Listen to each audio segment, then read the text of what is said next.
And now to our other top story tonight. 76 veterans at the Holyoke Soldiers Home died in less than 3 months due to COVID-19 spreading throughout the facility.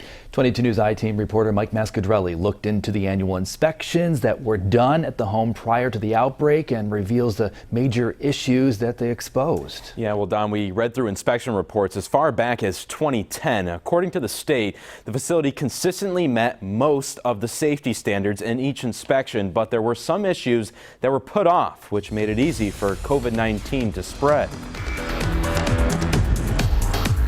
The state was aware of the problems here at the Soldiers Home and consciously continued to let those problems exist for 10 years.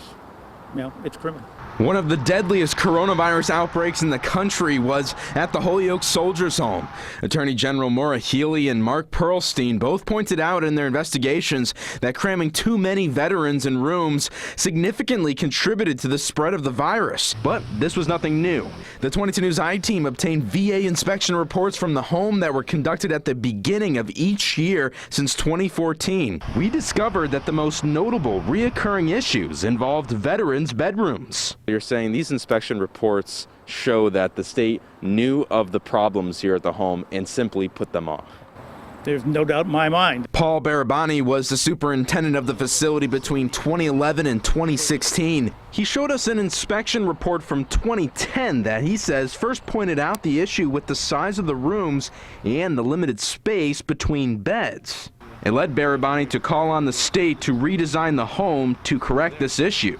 He had some support, but the state couldn't commit the funding at the time. They were not able to come up with the funding, and as personalities changed and administrations changed, it just never happened. The 2019 inspection report was the first one to really expose the full extent of the bedroom issue at the Holyoke Soldiers Home. It revealed that 39 bedrooms for 85 residents did not meet the minimum square footage requirement. This, of course, made it a lot easier for an infectious virus like COVID to spread.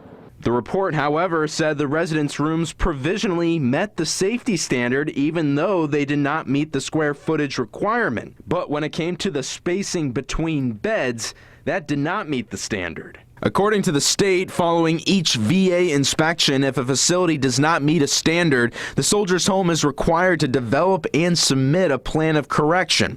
The VA must approve a final plan of correction for the facility to continue its certification. The state's corrective plan of action listed in that 2019 report was conducting a whole house audit and then modify veteran room design to ensure compliance. The proposed completion date to have this corrected was December 30th of 2019.